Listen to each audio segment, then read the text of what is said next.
चले आज हम करेंगे पॉक्सो एक्ट, है ना। पॉक्सो के बारे में आप लोगों ने सुना होगा, जानते होंगे सब, काफ़ी चर्चित एक्ट है।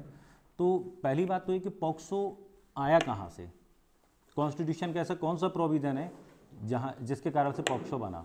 तो ये आता है आर्टिकल 15 क्लॉज 3, है ना, जिसमें ये बताया गया राज्य महिलाओं और बालकों के लिए स्पेशल लॉ बना सकता है।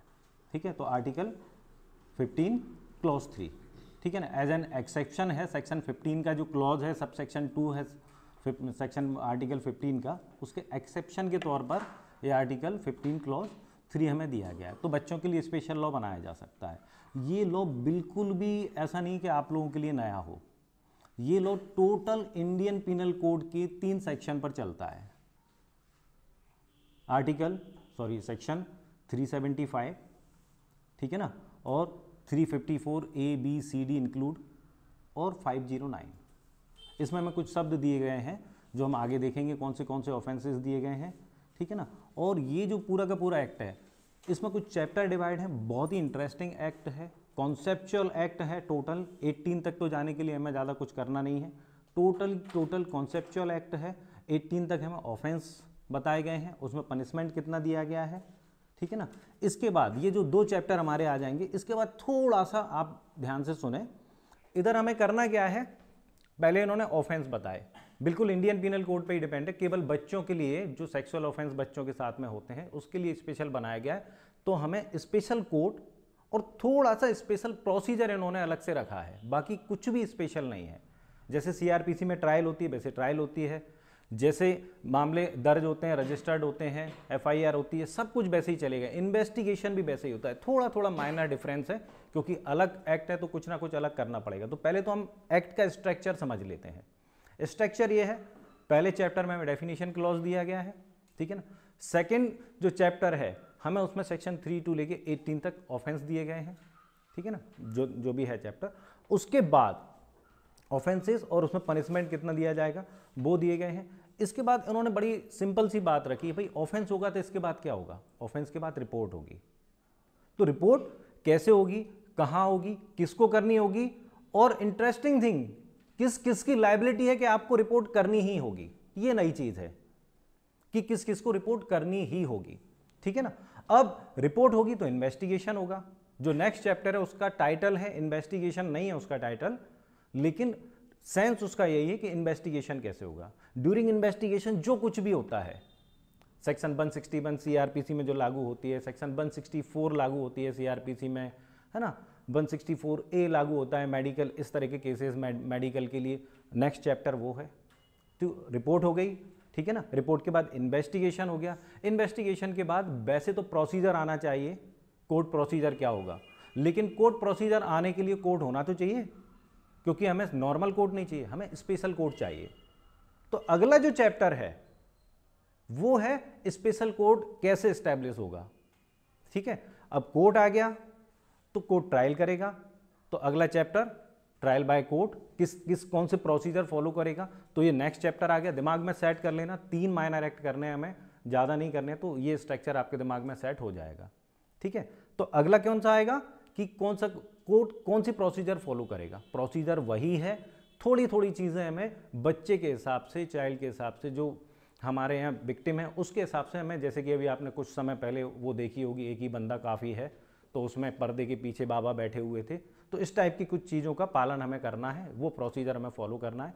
उसके बाद लास्ट जो चैप्टर है वो मिसलेनियस है। मिसलेनियस में जो चीज़ें इन चैप्टर में कवर नहीं हो रही हैं वो उन्होंने वहाँ पर रख दी, ठीक है। तो अपन एक्ट में आते हैं, ठीक है, लाइटली करेंगे, ज़्यादा डीपली हमें ज़्यादा नहीं जाना नहीं है।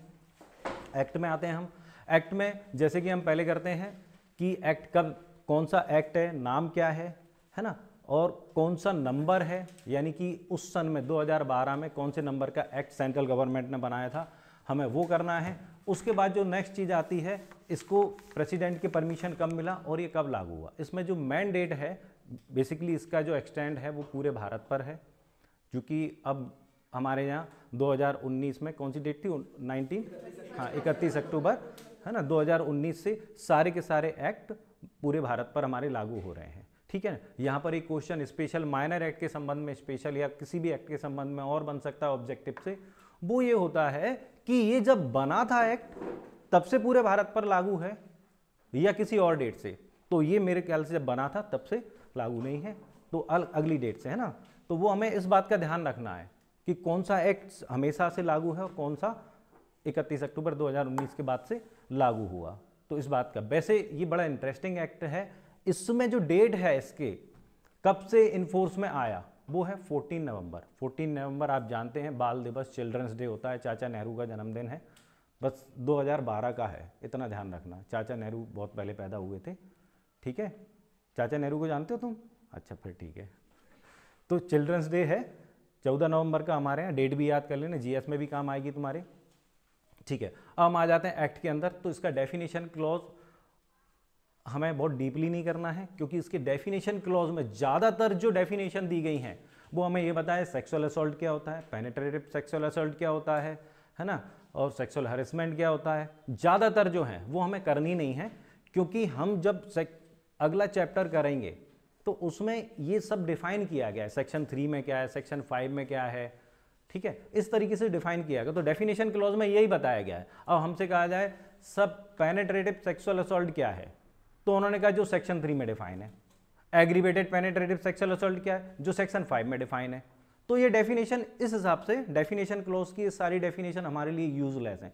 कुछ डेफिनेशन है वो हम कर लेते हैं, ठीक है। तो हम डेफिनेशन में आ जाते हैं। अब थोड़ा बेयर एक्ट पर नजर डाल लें, क्योंकि डेफिनेशन कॉन्सेप्चुअल नहीं होती हैं। पहले तो हम इसका इंट्रोडक्शन देख लें। इंट्रोडक्शन में कह रहे हैं लैंगिक हमला, लैंगिक उत्पीड़न, अश्लील साहित्य के प्रयोजनों, अपराध से बालकों का संरक्षण करने के लिए और विशेष न्यायालय की स्थापना करने के लिए। तो ये किस किस लिए यूज हो रहा है हमारा, है ना, सेक्सुअल असॉल्ट, इन सब चीज़ों के लिए हमारा एक्ट यूज हो रहा है। और स्पेशल कोड इसके लिए, जो इन ऑफेंस के लिए ट्रायल करने के लिए स्पेशल कोड बनाए। यहाँ पर ध्यान रखना, ये भी बहुत महत्वपूर्ण पार्ट है। इसको इंट्रोडक्शन को आप ऐसे ही ना लिया करें, क्योंकि हम मेजर एक्ट में इग्नोर कर देते हैं। यहाँ पर ये एक्ट क्यों बनाया गया है, ये जो ऑफेंसेस बताए गए हैं, है ना, सेक्सुअल असॉल्ट, सेक्सुअल हैरेसमेंट, है ना, इसके लिए स्पेशल कोड इस्टेब्लिश करने के लिए वो बनाए गए। तो ये दोनों चीज़ें, एक तो स्पेशल कोड को हमें इस्टेब्लिश करना है और किसके लिए करना है, वो दोनों अलग अलग बातें, सब पर से ओटी आ सकता है, तो इसका ध्यान रखें, ठीक है। अब अपन डेफिनेशन क्लॉज में आ जाते हैं। डेफिनेशन क्लॉज में पहली ही डेफिनेशन है एग्रीवेटेड पेनिट्रेटिव सेक्सुअल असॉल्ट। जैसा कि मैंने आपको बताया था कि यहां पर जो चैप्टर 2 में हमें दी गई हैं 3, 5, 7, 9, 11 इस तरीके के हैं, है ना, तो इनमें जो डिफाइन किया गया, अब ये कहां डिफाइन की गई है, सेक्शन 5 में। इसके बाद हम ये करते हैं, मान लो एग्रीवेटेड शब्द हटा दें इसमें से, पेनिट्रेटिव सेक्सुअल असॉल्ट करते हैं तो वो सेक्शन 3 में आ जाएगा। तो ये कॉन्सेप्ट है। तो ये डेफिनेशन इस तरीके की हमें पढ़नी ही नहीं है, बस इतना दिमाग में रखेंगे, डेफिनेशन सारी की सारी ऐसी हैं, है ना।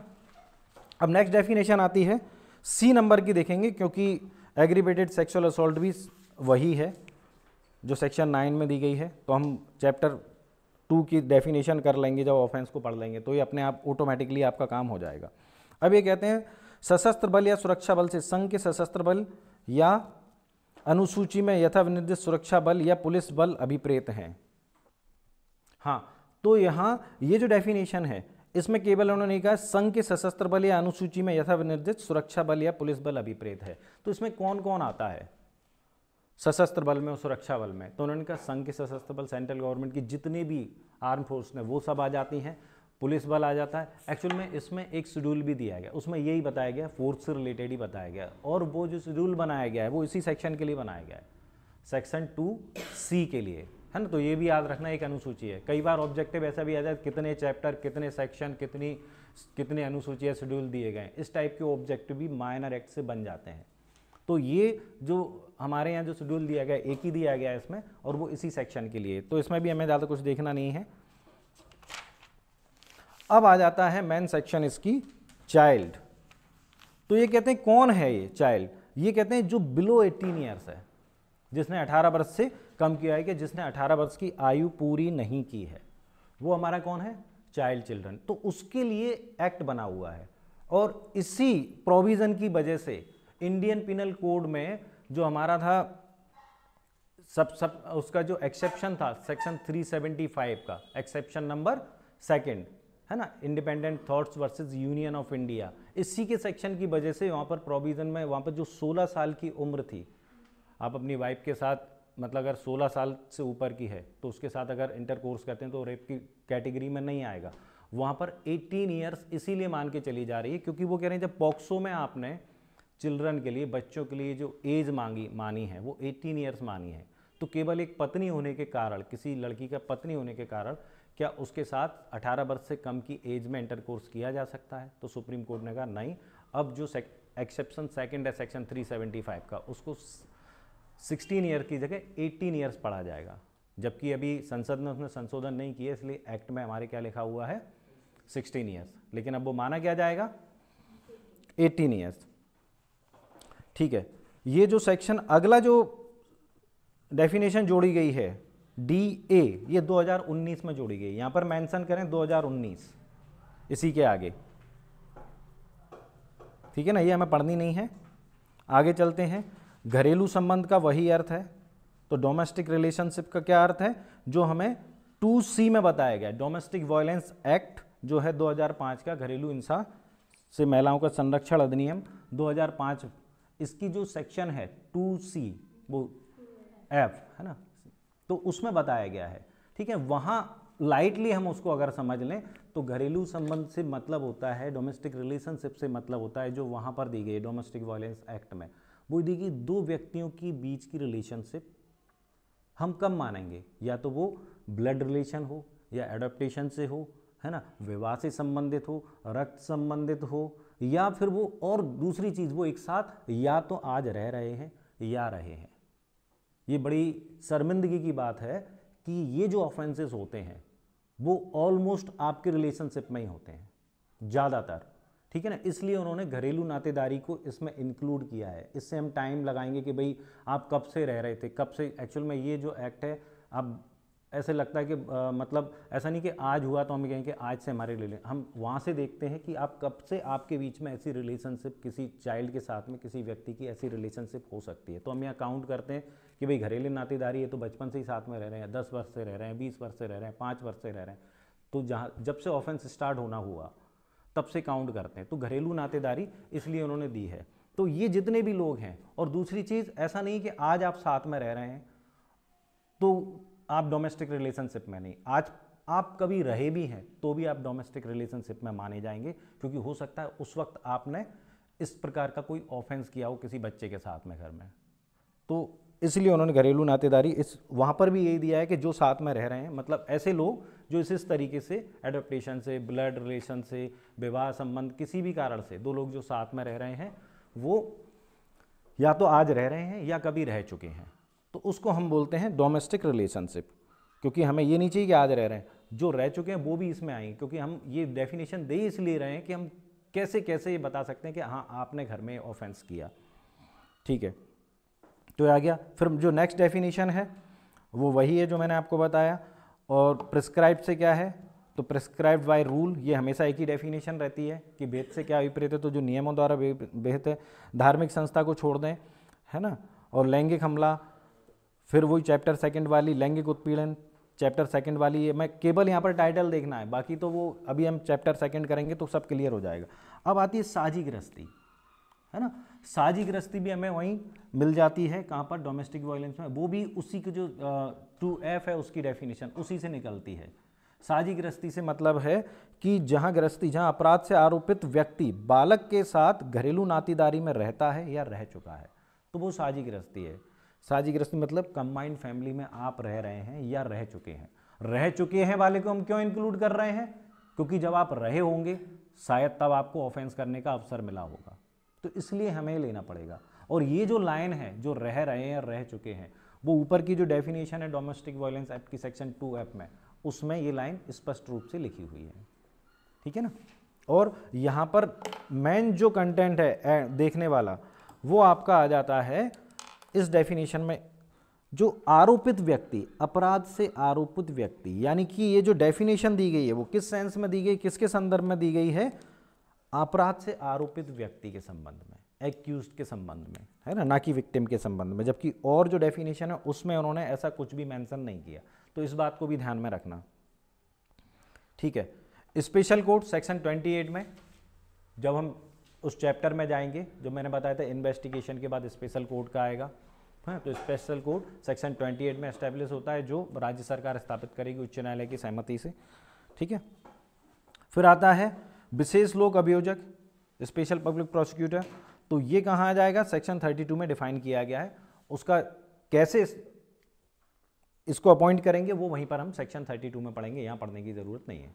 तो ये कुछ डेफिनेशन है जिसमें ज़्यादातर डेफिनेशन ऑफेंस से रिलेटेड है, तो वो हमें याद करनी नहीं है, हमारा काम ईजी हो गया, क्योंकि अब चैप्टर 2 में हम उनको देख लेंगे। ठीक है, अब ये सबसेक्शन 2 है इस सेक्शन की, वो ये कहती है, एक्चुअल में होता क्या है, हर माइनर एक्ट में ये डेफिनेशन जरूर होती है। वो इसलिए होती है कि इतना बड़ा माइनर एक्ट है, उसमें सारी डेफिनेशन को हम कवर नहीं कर सकते, उसमें कई ऐसे शब्द होते हैं जो और एक्ट में भी लिखे रहते हैं। तो इन्होंने कह दिया कि भाई इसमें कोई ऐसा शब्द आ गया है, आगे आएगा जो इसमें डिफाइन तो नहीं किया गया है लेकिन किसी और एक्ट में डिफाइन किया गया है। तो हम बात करते हैं इस तरह की जो डेफिनेशन होती है, तो सारी डेफिनेशंस कवर नहीं कर सकते एक एक्ट में, तो अदर एक्ट में जहाँ कहीं भी वो डिफाइन है तो उनके लिए कहते हैं कि यहाँ पर जो दूसरे एक्टों में इनका जो अर्थ है वो अर्थ यहाँ पर लगाया जाएगा। अब यहाँ पर ये भी देखने वाली बात है कि इसमें कौन से एक्ट की ये बात कर रहे हैं। तो एक आईपीसी, सीआरपीसी, जुवेनाइल और आईटी, ठीक है ना। तो इन एक्टों में ये जो पॉक्सो एक्ट है, इसमें अगर कोई ऐसा शब्द आ गया है जो यहाँ डिफाइन नहीं किया गया है और इन एक्टों में से 4 एक्टों में से कहीं डिफाइन किया गया, तो हम वही अर्थ लगाएंगे। तो हमें क्या करना है, इसको बाहर लिख लो, ये डेफिनेशन हमें पढ़नी नहीं है, ये 4 शब्द आप बाहर लिख लें, आईपीसी, सीआरपीसी, जेजे और आईटी। तो आपका बस दिमाग में रखना, इसमें एविडेंस नहीं है, ये भी ध्यान में रखना। कई बार हम क्या करते हैं, क्रिमिनल एक्ट होते हैं तो एविडेंस अपने मन से लगा लेते हैं, एविडेंस तो हो ही होगा, इसमें एविडेंस नहीं है, ठीक है ना। ये ज़्यादा महत्वपूर्ण होती था इनकी अपेक्षा, क्योंकि अगर देंगे वो इस क्वेश्चन को तो इसका नेगेटिव सेंस में देंगे तो आंसर इसका एविडेंस एक्ट ही होगा, ठीक है। अब हम आ जाते हैं चैप्टर 2 पे।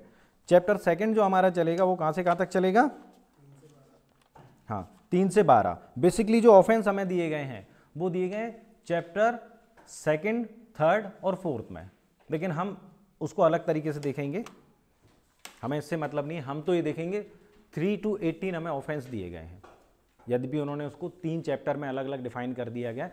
तो जैसे कि मैंने आपसे बात की थी, हमारे यहाँ 3, 5, 7, 9, 11 इसमें हमें ऑफेंस दिए गए हैं, है ना। ये एक ही ऑफेंस है, ये एक ही ऑफेंस है, ये अलग ऑफेंस है ना। ये है पेनिट्रेटिव सेक्सुअल असॉल्ट, फिर आ जाएगा एग्रीवेटेड पेनिट्रेटिव सेक्सुअल असॉल्ट। अब इसमें अंतर क्या है हम ये देख लें, इसको हम कर देते हैं सेक्शन 375 इंडियन पिनल कोड समझने के लिए, क्योंकि हमें इसकी डेफिनेशन बिल्कुल नहीं पढ़नी है ना। हमें आईपीसी में दिमाग लगाना है, जो हम आईपीसी में पढ़ के आए हैं, आईपीसी ऑलमोस्ट सभी लोगों ने पढ़ी है, इसमें डेफिनेशन में कुछ भी नहीं है आपके, ठीक है ना। ये बिल्कुल कॉन्सेप्चुअल है। और ये हम इसको ले लेते हैं 354 ABCD मिला लेना आपको, इसको आप ले लेते हैं 509 ऑलमोस्ट लगभग, है ना। फिर भी हमें नहीं पढ़नी, अगर ऑलमोस्ट ना भी हो तो भी हमें इस पर ध्यान नहीं देना है। तो ये 375 में जो रेप को डिफाइन किया गया वो दिया गया है, ठीक है ना। और ये 354 आपको और इंक्लूडिंग ABCD वो सब इसमें आ गया है।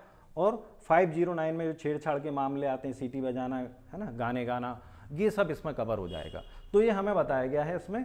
अब ये जो 2 सेक्शन है, इसमें जैसे आपने देखा ही होगा, इसमें पनिशमेंट बताया गया है, इसका पनिशमेंट इसमें है, इसका पनिशमेंट इसमें है, इसका पनिशमेंट इसमें है, इसका पनिशमेंट सेक्शन 12 में है। तो इस तरीके का एक चार्ट है जो आपको अपने दिमाग में रखना है। पहला आ जाएगा हमारा पेनिट्रेटिव सेक्सुअल असॉल्ट। तो पेनिट्रेटिव सेक्सुअल असॉल्ट आप जानते हैं, पेनिट्रेटिव का मतलब है इंटरकोर्स करना, ठीक है। तो इंटरकोर्स जहां आएगा तो वहां सेक्शन 3 और सेक्शन 5 आ जाएगी। यहां पर हमें क्या दिमाग लगाना है, टोटल कॉन्सेप्चुअल है।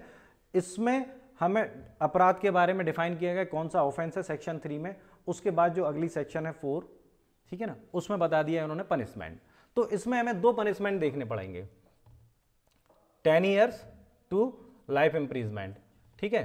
तो ये आ जाएगा 10 ईयर्स टू लाइफ इम्प्रीजमेंट। लेकिन यदि बालक की आयु 16 वर्ष से कम है तो ये 20 वर्ष से कम नहीं होगा और आजीवन कारावास तक ये हो जाएगा, ठीक है ना, आजीवन कारावास। यहां पर ये जो आजीवन कारावास, यहां पर ये छोटा सा और अंतर, 2013 से हमारे यहाँ एक नई चीज और जुड़ गई है।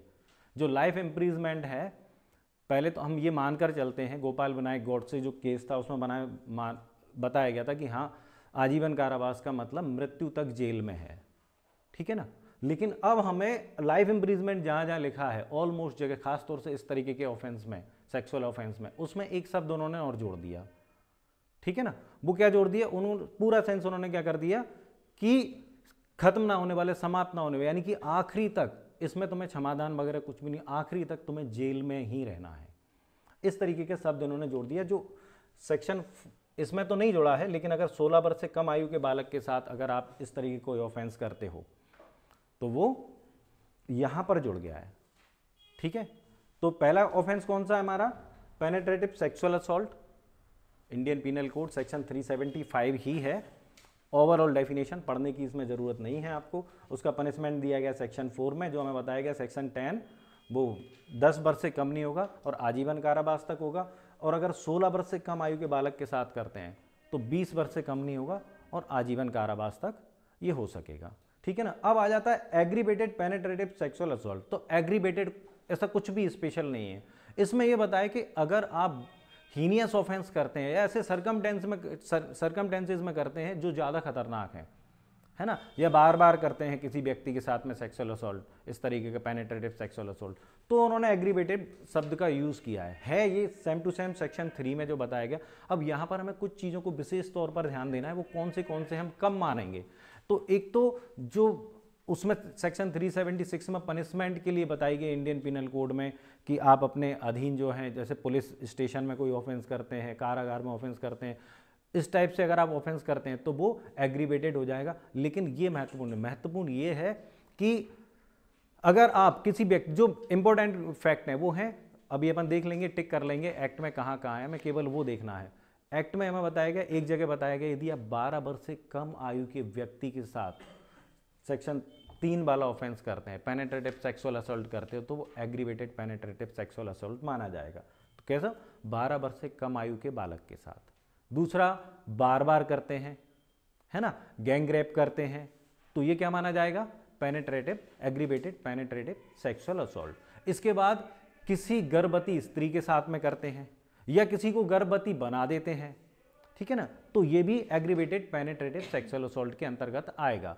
या फिर आप ऐसी कंडीशन में करते हैं कि किसी की मृत्यु हो जाती है, ये मृत्यु वाला स्पेशली आप नोट कर लेना, है ना, स्पेशली इसका जो क्लॉज आएगा वो कौन सा आएगा, 5 में 5J4, इसको आप वहां पर लिख लें 5J4 आपका एक्ट, जिसमें जो 5J4 जो क्लॉज है ना, तो 4 तो उसमें लिखा ही हुआ है, उसके आगे 5 और J और इंक्लूड कर दें, हो सकता है इस तरीके से पूछ लिया जाए। तो ये कुछ स्पेशल चीजें हैं जो पेनेट्रेटिव सेक्सुअल असॉल्ट को एग्रीवेटेड पेनेट्रेटिव सेक्सुअल असॉल्ट बनाती हैं। क्लियर? तो आपको कुछ विशेष चीजें ध्यान रखनी है। बाकी तो सेक्शन 376 में जो ऑफेंस बताया गया कि भाई अपने अधीन किसी व्यक्ति के साथ आप ऐसा ऑफेंस करते हैं तो वो इसमें आ जाएगा। बाकी फिर अगर बार बार करते हैं, यानी कि एक से अधिक बार करते हैं, बार बार का मतलब ये नहीं कि मतलब एक से अधिक में ही बार बार मानेंगे, यानी एक से ज़्यादा बार करते हैं, 12 वर्ष से कम आयु के बालक के साथ में करते हैं, ठीक है ना, गैंग रेप करते हैं और पति की हिंसा के दौरान करते हो, मान लो कोई कहीं हिंसा हो रही है, कहीं भीड़ ने उद्यम किया तो इस दौरान करते हैं, तो कुछ ऐसी चीज़ें हैं, बस उतना ध्यान रख लें। बाकी तो बहुत कुछ दिया है, हमारे मतलब का नहीं है। मृत्यु हो जाती है किसी की इस तरीके से, कोई स्त्री गर्भवती हो जाती है या गर्भवती स्त्री के साथ में करते हैं, तो ये एग्रीवेटेड हो जाएगा। एग्रीवेटेड का मतलब है इसी को 375 के ऑफेंस को ज़्यादा हीनियस तरीके से करना, ठीक है ना, तो ये एग्रीवेटेड है। आपके बेयर एक्ट में आप नोट कर लेना कहाँ कौन से पॉइंट में दिए गए, कम से केवल उन्हीं पॉइंट को कर लेना, बाकी तो पॉइंट तो बहुत सारे दिए गए हैं। तो ये 2 ऑफेंस समझ में है। यहां पर जो पनिशमेंट दिया जाएगा, ये 10 वर्ष वाला क्लॉज यहां पर हम खत्म कर देंगे। यहां पर 20 वर्ष से आजीवन, 20 वर्ष से कम नहीं होगा, आजीवन कारावास और मृत्यु दंड भी दिया जाएगा, क्योंकि आप मर्डर भी कर रहे हैं उसमें, है ना, कहां पर 5J क्लॉज 4 में, क्योंकि आप मर्डर कर रहे हैं तो मृत्यु दंड भी दिया जाएगा। तो पॉक्सो में एकमात्र डेफिनेशन, एकमात्र ऑफेंस है जिसमें मृत्यु दंड भी दिया जाएगा, ठीक है। तो स्पेशली हमें इसलिए याद रखना है, और वैसे तो उन्होंने स्पेसिफाई नहीं किया कि मृत्युदंड किस ऑफेंस के लिए दिया जाएगा, लेकिन नो डाउट इसी के लिए दिया जाएगा, 5J क्लॉज 4 के लिए, ठीक है। अब आ जाता है हमारा ऑफेंस वही है, सेक्शन 354 में आ जाए तो 354 और 375 में क्या अंतर है आईपीसी में?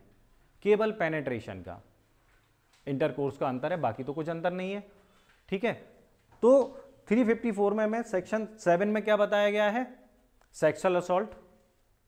ठीक है ना, तो सेक्सुअल असॉल्ट 354, ठीक है ना, और वही हमें बताया गया है। तो यहां पर जो ऑफेंस, यहां पर जो पनिशमेंट आ जाएगा 8 में 3 to 5 आ जाएगा, देखना गलत ना हो जाए, है ना। 3 to 5 3 वर्ष से कम नहीं होगा, 5 वर्ष तक हो जाएगा, और यही एग्रीवेटेड सेक्सुअल असॉल्ट है। अब aggravated sexual assault as it is वही है, कोई अंतर नहीं है छोटी छोटी चीजों को छोड़कर।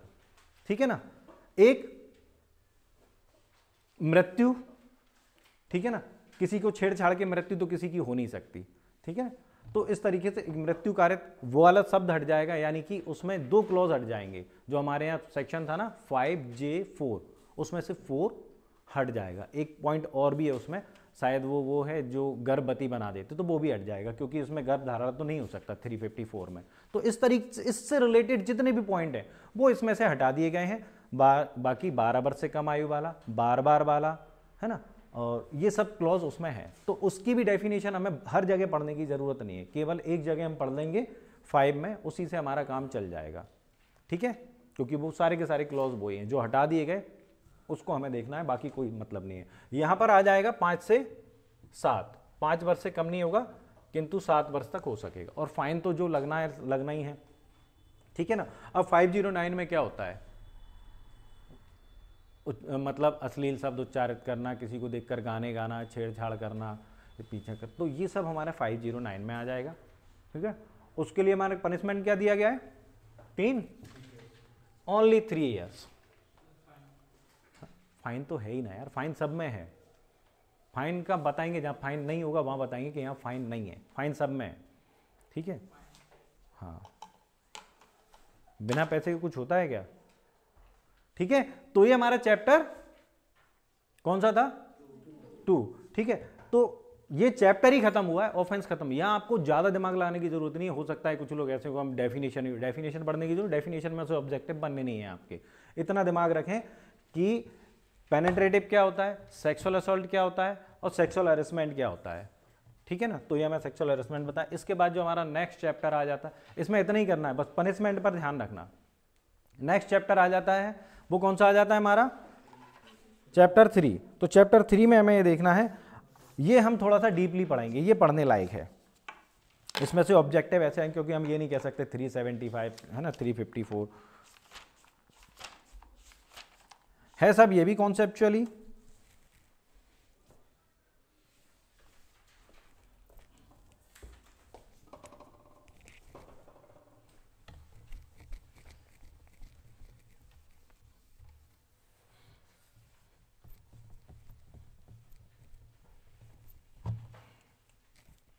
है ना, है ये भी कॉन्सेप्चुअली। जैसे उन्होंने कहा सेक्शन 13, तो 13 का पनिशमेंट दे दिया गया 14 में, लेकिन 15 का पनिशमेंट 16 में नहीं दिया गया है, ये याद रखना।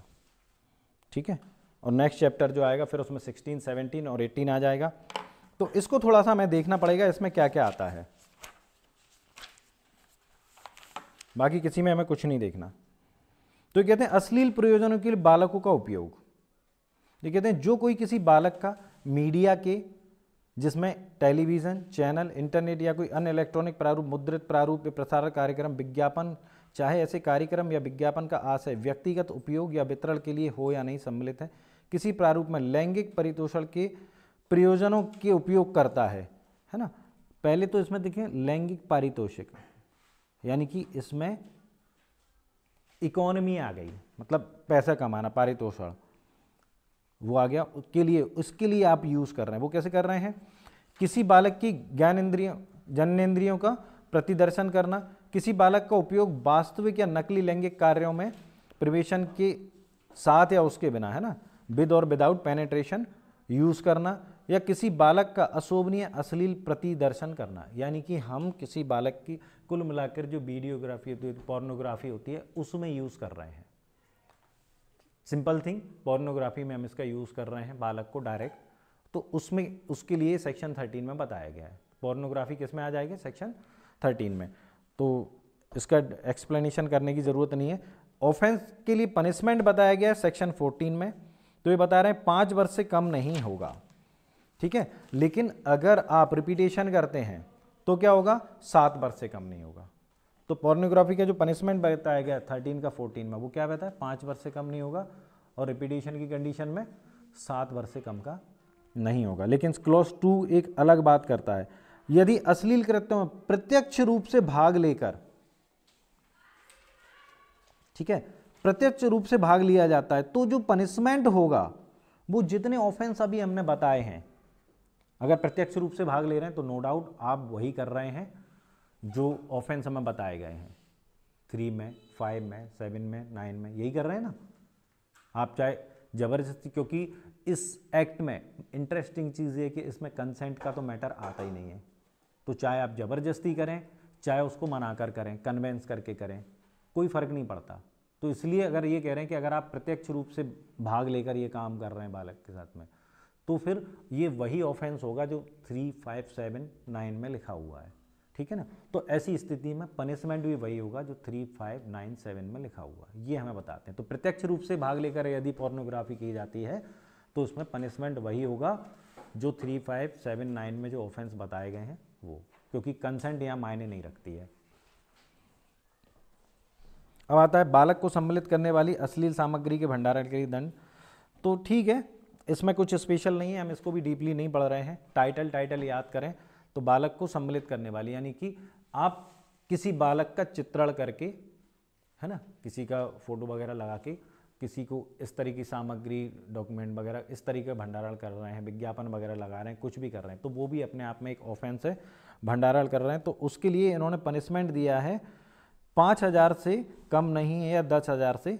सेकंड वाली में क्या आ जाएगा, पहली बार में 5,000 से कम नहीं होगा, दूसरी बार फिर किसी बच्चे का इस तरीके से आप चित्रण करते हैं तो उसके लिए पनिशमेंट कितना होगा, 10,000 से कम नहीं होगा। देखने वाली बात है यहाँ पर, अभी हम केवल और केवल फाइन की बात कर रहे हैं, है ना, इम्प्रिजमेंट की बात नहीं कर रहे हैं, ठीक है।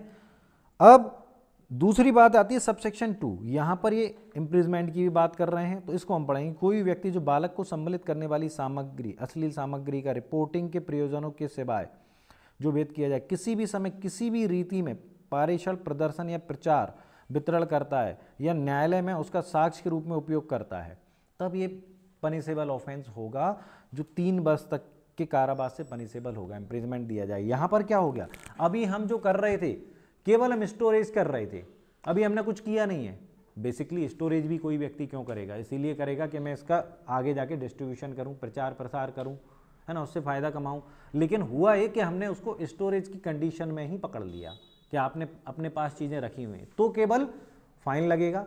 लेकिन यदि आपने स्टोरेज के बाद उसको बाहर वितरण कर दिया या एविडेंस के तौर पर न्यायालय में यूज़ करने की कोशिश की है, तो फिर हम उसको कारावास भी देंगे। ऑफेंस वही है, स्टेप बाय स्टेप है। भाई चीज़ बनी, मशीन से बनी या किसी भी तरीके से आपने बनाई, आपके पास रखी हुई है, तो केवल फाइन लगेगा। पहली बार में 5,000 रुपये का, दूसरी बार में 10,000 रुपये का, या अगली बार जितनी बार भी ऐसा पकड़ा जाएगा तुम्हारे पास माल, तो 10,000 रुपये तक का फाइन लगेगा। लेकिन यदि वो बाहर आ जाती है मार्केट में, है ना, वितरण होता है, प्रचार प्रसार होता है, तो फिर पनिशमेंट भी दिया जाएगा जो 3 वर्ष तक का हो सकेगा। इतना करना है। और यदि ये प्रूफ हो जाता है, सबसेक्शन 3 में आपको एक शब्द मेंशन करना है, केवल कौन सा, कॉमर्शियल यूज के लिए, फॉर कॉमर्शियल पर्पस। यदि आप एक कॉमर्शियल पर्पस के लिए करते हैं तो पहली बार में जो पनिशमेंट मिलेगा वो 1 वर्ष से कम नहीं होगा, और 3 वर्ष, हाँ 3 वर्ष से कम नहीं होगा, 5 वर्ष तक हो सकेगा, और नेक्स्ट टाइम जब भी आप करेंगे तो 5 वर्ष से कम नहीं होगा, 7 वर्ष तक हो सकेगा, ठीक है। तो ये आपको केवल यहाँ पर ये देखना है कि कौन सा ऑफेंस है, उसमें पनिशमेंट कितना दिया गया। ये थोड़ा, ये जो सेक्शन है ये थोड़ा सा आपको प्रॉब्लम देगी, क्योंकि इसमें वेरिएशन है चीज़ों का, ठीक है, लेकिन इतनी भी टिपिकल नहीं है। तो कॉमर्शियल पर्पस के लिए फाइन वाला मैटर नहीं है, कॉमर्शियल पर्पस के लिए सीधा सीधा आपको कारावास की सज़ा दी जाएगी 3 से 5, और सेकेंड टाइम में 5 से 7। अब आ जाता है अबेटमेंट। तो अबेटमेंट, तो चैप्टर 5 में इंडियन पिनल कोड में अमेंडमेंट बताया गया। यहाँ पर जो डेफिनेशन दी गई है उसकी पहली सेक्शन है चैप्टर 5 की 107, सेम टू सेम वही डेफिनेशन है, तो हमें उससे मतलब नहीं है क्योंकि वो डेफिनेशन तो यहाँ नहीं पूछेंगे, आईपीसी में पूछेंगे, तो केवल सेक्शन पूछेंगे। तो सेक्शन ये है, अवेटमेंट के लिए जो पनिशमेंट इन्होंने बताया गया है वो कितना बताया है, जो उपबंधित दंड है। अवेटमेंट, जैसे हम अवेटमेंट का चैप्टर पढ़ते भी हैं आईपीसी में, तो हमने ये वहाँ पर पढ़ा हुआ है कि जो व्यक्ति अवेटमेंट करता है वो अपराध करने वाले व्यक्ति के बराबर ही माना जाता है। ऐसा मानते हैं कि वो अपराध वो स्वयं करता है, तो अगर स्वयं अपराध किया जाना माना जा रहा है अवेटर को, तो नो डाउट पनिशमेंट भी उसको वही मिलेगा जो जिसको उसने अवेटमेंट किया उसको मिलता है, तो बराबर का पनिशमेंट मिलेगा। ठीक है, नेक्स्ट आता है सेक्शन 18, किसी अपराध को करने के लिए प्रयत्न के लिए दंड।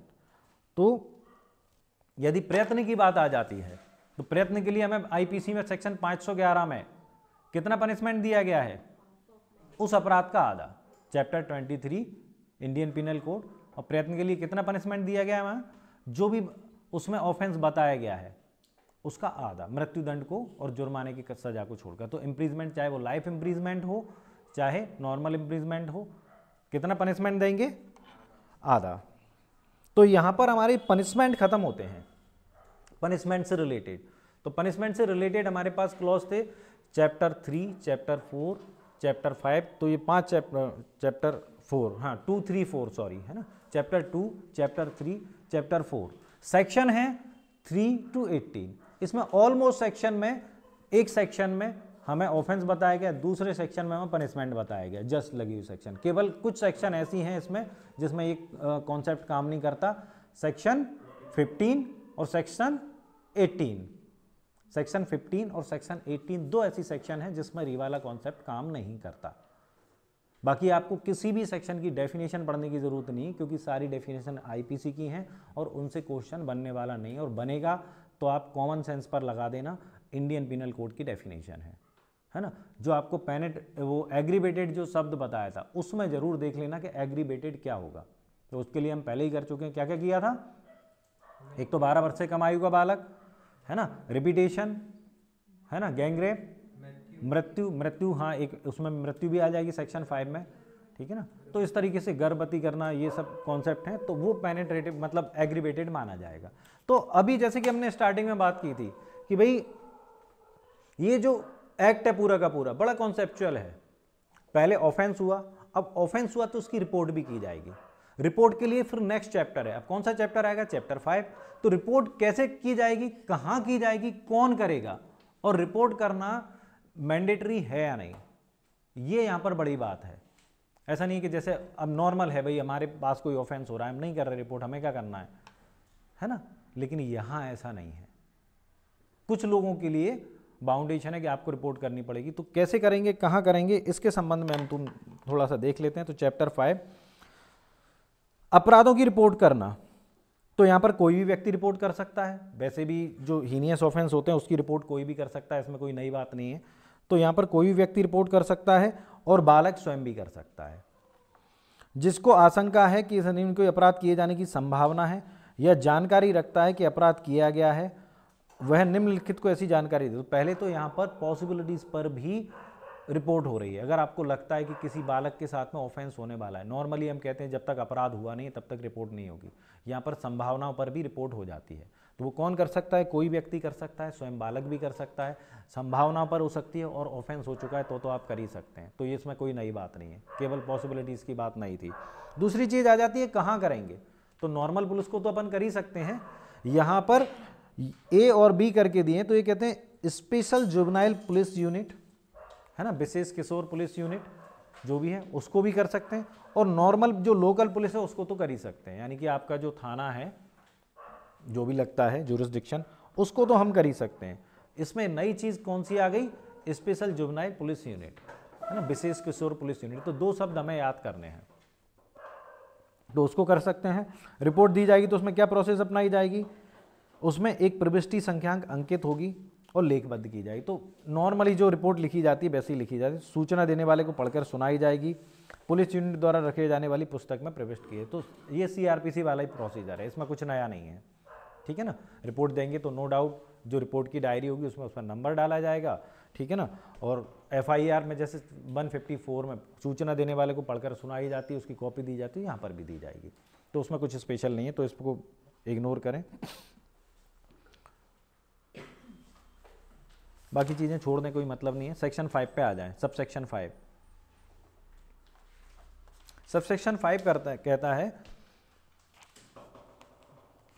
कि यदि जो हमें दो प्रकार की पुलिस बताई हैं, लोकल पुलिस और जुवेनाइल पुलिस यूनिट, तो अगर उसका समाधान हो जाता है कि उसके बालक को जिसके विरुद्ध अपराध किया है उसकी देखरेख और संरक्षण की आवश्यकता है, तो वह रिपोर्ट के 24 घंटे के भीतर लेखबद्ध कारणों से यथास्थिति ऐसी देखरेख संरक्षण जिसके अंतर्गत बालक का संरक्षण के लिए निकटतम अस्पताल में भर्ती किया जाना है तुरंत व्यवस्था करेगा। तो अगर उसको लगता है कि बालक को हमें इस प्रकार का प्रोटेक्शन देना है, मेडिकल फैसिलिटीज़ देनी है, तो विदिन 24 आवर्स में वो दे देंगे रिपोर्ट होने के, है ना, या रिपोर्ट हो या नहीं हो उससे उनका समाधान हो जाता है। इन्होंने ये नहीं कहा कि रिपोर्ट होने के बाद, ठीक है, जब भी उनका समाधान हो जाता है वहाँ से वो उसको ये सुविधाएं उपलब्ध करा देंगे, प्रोटेक्शन देंगे, वो चाइल्ड होम में भेज सकते हैं, मेडिकल सुविधाएं दे सकते हैं, वो सब। तो यहाँ पर ऑब्जेक्टिव ये है कि विदिन 24 आवर्स, ठीक है ना, 24 घंटे के भीतर ये सुविधाएं उसको उपलब्ध कराई जाएंगी। और नेक्स्ट ये कहते हैं विशेष किशोर पुलिस, स्थानीय पुलिस अनावश्यक विलंब के बिना किंतु 24 घंटे के भीतर बालक कल्याण समिति, विशेष न्यायालय या जहां स्पेशल कोर्ट नहीं है वह सेशन न्यायालय को रिपोर्ट करेगी, ठीक है। तो अगर जो भी वो काम करते हैं, मतलब उनके पास रिपोर्ट आई है, उनका समाधान हो जाता है, और अगर वो इस तरीके की किसी प्रकार का रिपोर्ट लिखते हैं या किसी प्रकार का प्रोटेक्शन दिलाते हैं, मेडिकल फैसिलिटीज़ दिलाते हैं, इसकी वो जानकारी 24 घंटे के अंदर किसको देंगे?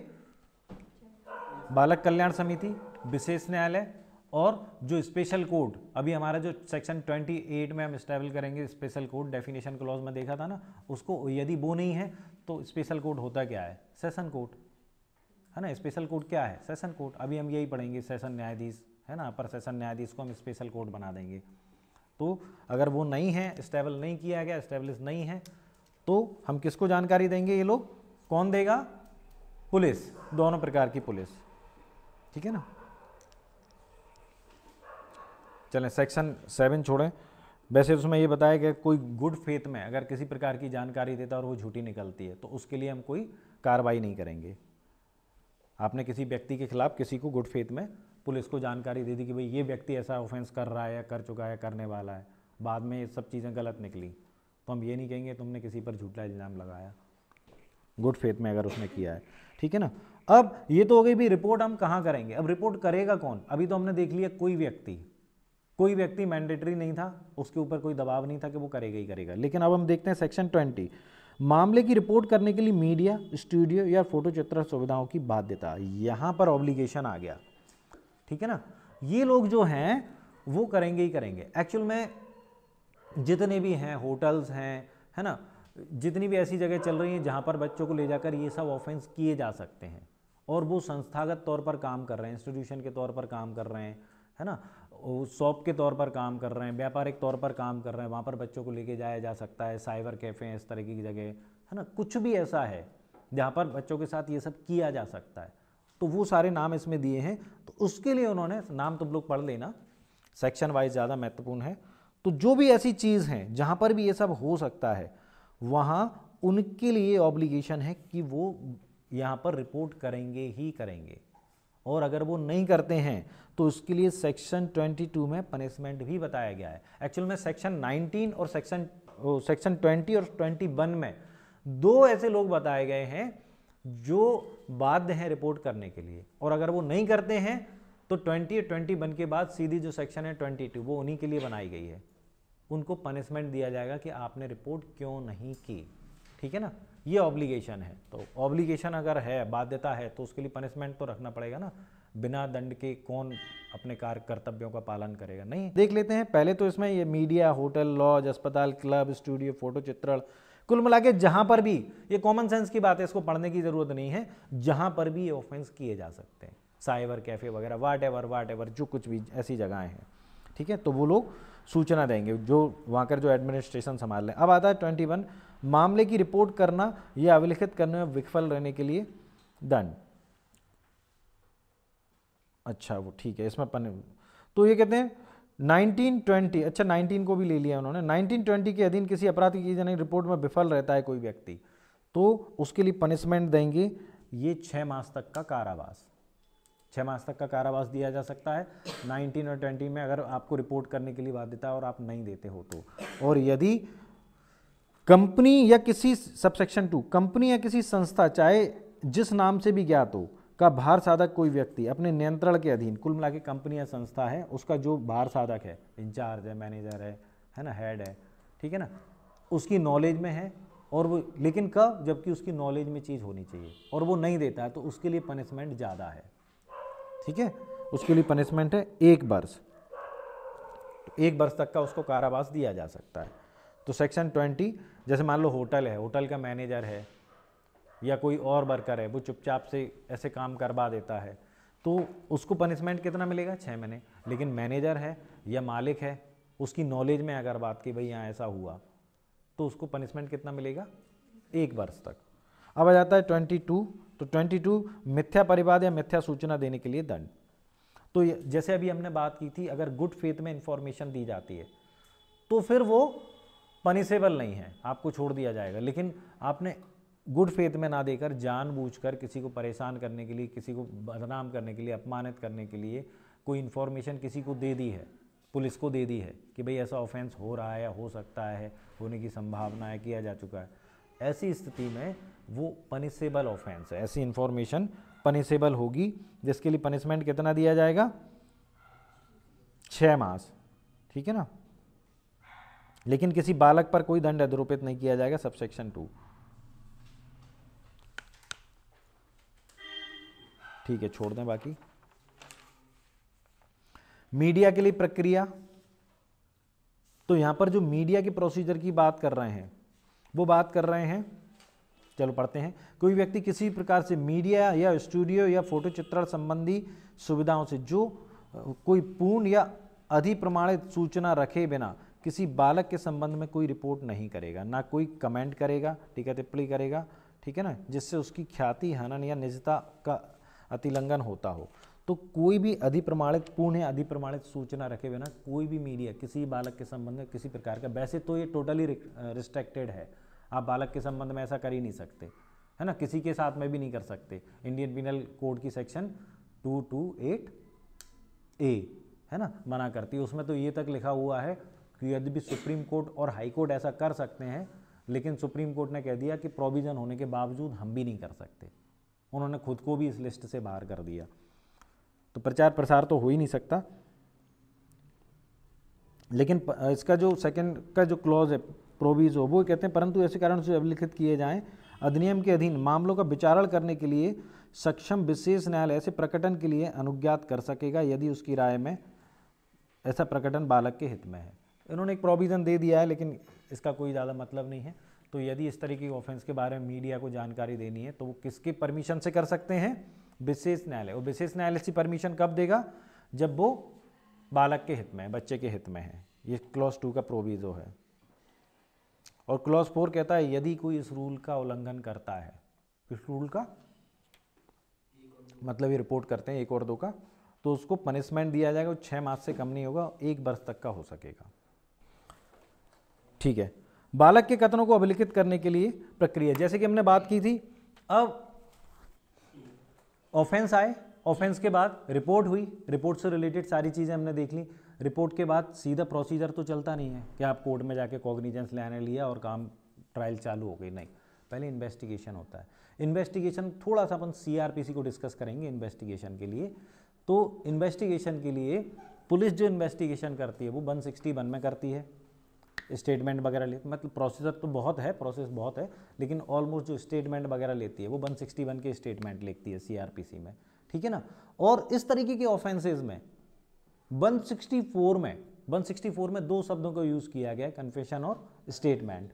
तो यहाँ पर कन्फेशन की तो बात है ही नहीं है, बालक के स्टेटमेंट की बात चल रही है। तो इस तरीके के जो ऑफेंसेस होते हैं इसमें बालक का स्टेटमेंट न्यायालय के द्वारा भी लिया जाता है, लेकिन वो ट्रायल में काउंट नहीं होता है, वो ट्रायल की स्टेज पर नहीं किया जाता, वो इन्वेस्टिगेशन की स्टेज पर ही किया जाता है, ठीक है।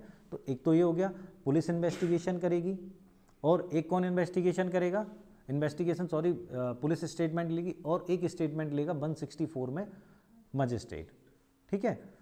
और वहाँ पर क्या लिखा हुआ है, कोई भी मजिस्ट्रेट ले सकता है। यहाँ पर ट्रायल भले ही सेशन कोर्ट करेगा, लेकिन 164 में क्या लिखा हुआ है, सीआरपीसी के टॉप 10 ओटीज में से टॉप 10 कि भाई 164 में कन्फेशन या जो स्टेटमेंट कौन लेता है, कोई भी मजिस्ट्रेट, है ना, तो वो लेंगे। और एक सेक्शन यहाँ पर और अप्लाई होगी 164A, क्योंकि ये सब ड्यूरिंग इन्वेस्टिगेशन ही होना है, कॉग्निजेंस लिए जाने से पहले, न्यायालय के द्वारा कॉग्निजेंस लिए जाने से पहले होना है। 164A में क्या होता है, नॉर्मली जो मेडिकल से रिलेटेड वो जो प्रोविज़न है वो हमें बता दिए जाते हैं, सेक्शन 30 वो 53 54 इधर बता दिए जाते हैं मेडिकल से रिलेटेड, लेकिन इस तरह के केसेस में जो मेडिकल होता है वो हमें बताया जाता है 164A में, ठीक है। तो ड्यूरिंग इन्वेस्टिगेशन ये सारी चीज़ें होती है, तो ये चैप्टर उसी से रिलेटेड है। जो पहला सेक्शन है आपका 24, इसमें लिखा है बालक के कथन को अभिलिखित किया जाना। यहाँ पर आप मेरी तरफ से लिख लें पुलिस द्वारा। तो बालक के कथन को यहाँ पर जैसे पुलिस इन्वेस्टिगेशन करती है 161 में, वहाँ पर क्या हुआ है, पुलिस थाने पर लोगों को बुलाती है। वैसे तो पुलिस घर घर जाके भी इन्वेस्टिगेशन कर लेती है, थाने पर क्या बुलाती है, लेकिन यहाँ पर यही बताएंगे पुलिस इन्वेस्टिगेशन करेगी कैसे, 161 के स्टेटमेंट लेगी तो कैसे लेगी, तो इसके संबंध में बताया है। और बालक के संबंध में बाकी लोगों को तो जैसे सीआरपीसी लागू होगी वैसे ही होगी, बालक के स्टेटमेंट लेने तो वो कैसे लिए जाएंगे, ठीक है ना। तो बालक के स्टेटमेंट कैसे लिए जाएंगे, या तो उसके घर पे लिए जाएंगे, निवास पर जहाँ वो साधारण निवास करता है, या उसके पसंद के स्थान पर, हो सकता है वो घर ना हो, अपने मामा फूफा चाचा के यहाँ सहज महसूस करता है, ठीक है ना, तो वहाँ पर पसंद का स्थान ऐसे नहीं कि वो इटालियन गार्डन में जाके स्टेटमेंट देगा, पसंद के स्थान से मतलब है जहाँ उसको सहज महसूस होता हो, ठीक है, तो पसंद के स्थान। और ये स्टेटमेंट कौन लेगा, सब इंस्पेक्टर की पंक्ति से नीचे ना होने वाली महिला पुलिस अधिकारी द्वारा अभिलिखित किए जाएंगे। तो क्या क्या आ गया, या तो उसके, यानी कि यहाँ पर कहीं पर भी थाने में जाने का क्लॉज है ही नहीं बालक के, बाकी इन्वेस्टिगेशन में बाकी जो लोग हैं उनके स्टेटमेंट सीआरपीसी की तरह लिए जाएं, ये केवल जो विक्टिम है उसकी बात कर रहे हैं हम, ठीक है। तो ये होगा, और पुलिस वर्दी में नहीं होगी स्टेटमेंट देते समय। सबसेक्शन 2 क्या है, जब स्टेटमेंट लिखे जाएंगे तो पुलिस वर्दी में नहीं होगी। नेक्स्ट, इस बात का पुलिस ध्यान रखेगी कि इन्वेस्टिगेशन के दौरान जब परीक्षा की जा रही है तो अभियुक्त से किसी भी प्रकार के संपर्क में ना आएगा बालक, ये ध्यान रखा जाएगा, बालक अभियुक्त के सामने ना पड़े या अभियुक्त बालक के सामने ना पड़े, ठीक है, इस बात का विशेष ध्यान रखा जाएगा। फिर आता है बालक की जो पहचान है वो मीडिया से संरक्षित रखी जाएगी जब तक विशेष न्यायालय निर्देशित ना करे। तो क्या क्या करेंगे, क्या क्या सावधानी रखेंगे, एक तो घर पर जाके इन्वेस्टिगेशन होगा, स्टेटमेंट लिए जाएंगे या पसंद के स्थान पर, और उप निरीक्षक से अनिम्न पद श्रेणी की महिला पुलिस अधिकारी द्वारा लिए जाएंगे। पुलिस वर्दी में नहीं होगी, एक्यूज से दूर रखने का प्रयास किया जाएगा, मतलब पूरी सावधानी बरती जाएगी। इस तरीके के हमें ये सब चीज़ें बताई गई हैं। दूसरा, मीडिया से दूर रखने की बात की जाएगी, है ना, और रात में पुलिस में स्टेशन में उसको निरुद्ध नहीं किया जाएगा बालक को। तो ये कुछ चीज़ें हैं, इसका हमें 161 के ऑलमोस्ट हम 161 की बात कर रहे हैं सीआरपीसी में, स्टेटमेंट के टाइम पर हमें ध्यान रखना पड़ेगा। अब आता है मजिस्ट्रेट द्वारा बालक के कथन अभिलिखित किए जाना। तो सब सेक्शन ये जो है 1 इसकी, इसमें हमें कुछ नहीं करना, इसमें आखिरी में लाइन लिखी हुई है बालक द्वारा बोले गए अनुसार कथन को, तो वो जैसे बोलेगा वैसे ही आपको लिखना है ना, जैसे बोलेगा वैसे ही लिखना है। अब यहाँ पर प्रोविजो एक स्पेशल वो देता है कि यहाँ स्पेशल क्या है इन्वेस्टिगेशन में, ये तो वहाँ पर भी होता है भाई, जैसे बोलेंगे वैसे ही लिखेंगे। स्पेशल ये है कि 164 में जब स्टेटमेंट दिए जाते हैं तो एडवोकेट जो होता है वो अपीयर हो सकता है, यहाँ पर इन्होंने मना कर दिया 164 में।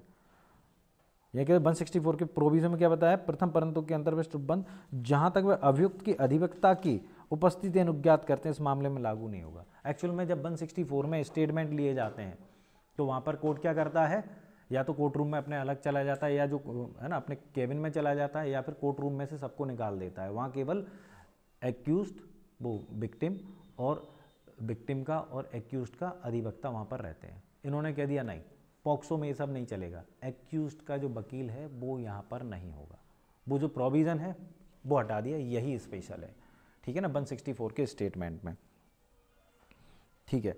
फिर आता है पुलिस द्वारा अंतरिम रिपोर्ट, यानी कि जो 173(2) की रिपोर्ट आती है सीआरपीसी में, 173 क्लॉज 2 की पुलिस रिपोर्ट आती है, यानी कि टोटल इन्वेस्टिगेशन की रिपोर्ट, ठीक है ना, वो किस किस को दी जाएगी, वहां पर ऐसा कोई प्रोविजन नहीं है, वो सबको दी जाएगी। ये कह रहे हैं बालक को भी दी जाएगी, माता पिता को भी दी जाएगी, उसके प्रतिनिधि को भी दी जाएगी। जबकि सीआरपीसी में आपने देखो जितनी भी ट्रायलें हैं उसमें 207 की जो रिपोर्ट है 207 की मजिस्ट्रेट ट्रायल में सेक्शन 238 में साफ तौर पर लिखा हुआ है मजिस्ट्रेट ट्रायल स्टार्ट ही तब होगी जब मजिस्ट्रेट ये सुनिश्चित कर लेगा कि क्या सेक्शन 207 के उपबंधों का अनुपालन कर लिया गया, यानी कि कॉपी एक्यूज्ड को दे दी गई है या नहीं। यानी कि उस प्रोविजन के हिसाब से कॉपी किसको मिलती है, केवल और केवल एक्यूज्ड को। लेकिन ये कह रहे हैं हम विक्टिम को, बालक को भी देंगे, उसके पेरेंट्स को भी देंगे, यदि उसका कोई रिप्रेजेंटेटिव है तो उसको भी देंगे। यानी एक्यूज्ड को, जितने भी एक्यूज्ड हैं उनको देने का तो प्रोविजन सीआरपीसी में ही है। यहां पर नया प्रोविजन है, एक्यूज्ड को वो विक्टिम को मिलेगी, बालक को, उसके माता पिता को मिलेगी, और जो भी रिप्रेजेंटेटिव होगा उसका, उसको भी कॉपी मिलेगी 207 की। ठीक है। 26 अभिलिखित किए जाने वाले कथन के संबंध में अतिरिक्त उपबंध। तो ये तो नॉर्मल प्रोसीजर था जो हमने 161 की बात कर ली, 164 की बात कर ली, 164 ए के संबंध में तो अभी बात होगी सेक्शन 27। और क्या इसमें उपबंध किए जाएंगे, है ना, और क्या क्या ऐसा है जो स्पेशल है। तो ये कहते हैं स्टेटमेंट लिखते समय क्या होगा, यथास्थिति मजिस्ट्रेट, पुलिस अधिकारी, बालक के माता पिता या ऐसा अन्य व्यक्ति जिसमें बालक भरोसा करता है उपस्थिति में बोले गए अनुसार कथन अभिलिखित किए जाएंगे। जो स्टेटमेंट दिए जाएंगे वहाँ पर इन्होंने नहीं लिखा, एक्चुअल में वहाँ पर इसलिए नहीं लिखा क्योंकि वहाँ पर पुलिस की और मजिस्ट्रेट की प्रोसीजर अलग अलग, प्रोसीडिंग अलग अलग बता रहे थे। ये कॉमन बता रहे हैं जो दोनों पे लागू होगी 164 और 161 में। क्या क्या होगी, ये कहते हैं मजिस्ट्रेट, पुलिस अधिकारी जो भी, यानी कि पुलिस अधिकारी यदि 161 के स्टेटमेंट लेता है और मजिस्ट्रेट 164 के स्टेटमेंट लेता है तो किसके सामने लेगा, बालक के माता पिता या किसी अन्य ऐसे व्यक्ति के सामने लेगा जिस पर बालक भरोसा करता है। ठीक है, ये दोनों में ही लागू होगी। ठीक है। ट्रांसलेटर भी बुलाया जा सकता है।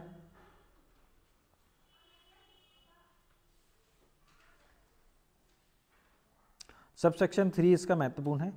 यदि मजिस्ट्रेट या पुलिस को लगता है बालक का कथन अभिलिखित करते समय कि मानसिक या शारीरिक निःशक्तता के वाले बालक के मामले में विशेष शिक्षक या बालक से संपर्क की रीति से सुपरिचित व्यक्ति या उसके क्षेत्र के विशेषज्ञ की जो ऐसी अर्हताएं अनुभव रखता हो, फीस के संदाय पर सहायता ली जा सके। अगर कोई ऐसा व्यक्ति है ना, जो शारीरिक या मानसिक या शारीरिक रूप से निःशक्त है, तो उसके लिए हम एक स्पेशल किसी को बुला सकते हैं जो उससे संपर्क, जो ये समझता हो कि भाई ये जो इशारे कर रहा है, जिस तरीके से बोल रहा है उसका अर्थ क्या है। हाँ, इसके लिए हम एक स्पेशलिस्ट व्यक्ति को बुला सकते हैं। स्पेशलिस्ट व्यक्ति के लिए कोई डिग्री की आवश्यकता नहीं है, यह पर्याप्त इतना है कि जो उसके बारे में जानता हो, जो उसके साथ ऑलमोस्ट रहता हो, जो उसके साथ व्यवहार करता हो, ऐसे किसी व्यक्ति को हम फीस देकर बुला सकते हैं, सुपरिचित व्यक्ति की सहायता ले सकते हैं। तो यहाँ पर इस सेक्शन में हमने क्या क्या देखा कि जो स्टेटमेंट लिए जाएंगे माता पिता या भरोसे वाले, बालक के भरोसे वाले किसी व्यक्ति के समक्ष लिए जाएंगे। ट्रांसलेटर भी बुलाया जा सकता है, और अगर फिजिकली या मेंटली प्रॉब्लम है बच्चे को तो हम उससे सुपरिचित व्यक्ति को भी बुला सकते हैं फीस देकर, जिससे उसके जो भी वो बोल रहा है, समझा रहा है, उसका अर्थ निकाला जा सकता है। और इलेक्ट्रॉनिक माध्यम से भी उसकी वीडियो रिकॉर्डिंग श्रव्य दृश्य माध्यम से भी कराया जा सकता। छोड़ेंगे इसको। 27 क्या कहती है, बालक की चिकित्सीय परीक्षा। तो 164 में 164A में इस तरह के जो केसेस होते हैं रेप के, उसमें मेडिकल एग्जामिन कौन से सेक्शन में होता है, 164A में, है ना। ये अच्छा महत्वपूर्ण OT है, ध्यान रखना। बाकी तो फिर हो जाते हैं 52, 53, 54 वगैरह में हो ही जाते हैं। ठीक है। तो इसमें क्या स्पेशल कर रहे हैं ये, तो ये कहते हैं प्रथम सूचना रिपोर्ट या परिवाद रजिस्टर्ड नहीं किया गया उसके बावजूद भी की जा सकती है। तो कह रहे हैं यहाँ पर परीक्षा करने के लिए पॉक्सो एक्ट में हमें FIR या कंप्लेंट करना जरूरी नहीं है, हम उससे पहले भी मेडिकल करा सकते हैं। ठीक है। दूसरी बात आती है सबसेक्शन 2, यदि पीड़ित कोई बालिका है तो एग्जामिन किसके द्वारा किया जाएगा, लेडी डॉक्टर के द्वारा। सबसेक्शन 3 भाई किसके सामने किया जाएगा, जैसे कि ऊपर था तो माता पिता या भरोसे के व्यक्ति के सामने, ठीक है ना। और सबसेक्शन 4 ये कहते हैं जो भी है, जो माता पिता हैं या ऐसे अन्य व्यक्ति चिकित्सा की परीक्षा के दौरान किसी कारण से उपस्थित नहीं हो सकता तो चिकित्सीय परीक्षा चिकित्सीय संस्थान के प्रमुख द्वारा नाम निर्दिष्ट किसी महिला की उपस्थिति में की जाएगी। ठीक है। तो अब जैसे हमने कहा भाई चिकित्सीय परीक्षा की जाएगी माता पिता या भरोसे के व्यक्ति के सामने, और अगर कोई उपलब्ध नहीं है, नहीं हो पा रहा है, तो एग्जामिन किसके साथ होगा, जो ये कह रहे हैं चिकित्सा संस्था के प्रमुख द्वारा नाम निर्दिष्ट महिला की उपस्थिति में, है ना। तो जो हेड है उसकी क्या बोलते हैं, CMO, चीफ मेडिकल ऑफिसर। हाँ, तो उसकी वो जो भी नाम निर्दिष्ट करेंगे भाई इस महिला के सामने आप चिकित्सीय परीक्षा कर लें, तो उसके सामने की जाएगी। तो चलो आज इतना करते हैं, बाकी कल कर लेंगे।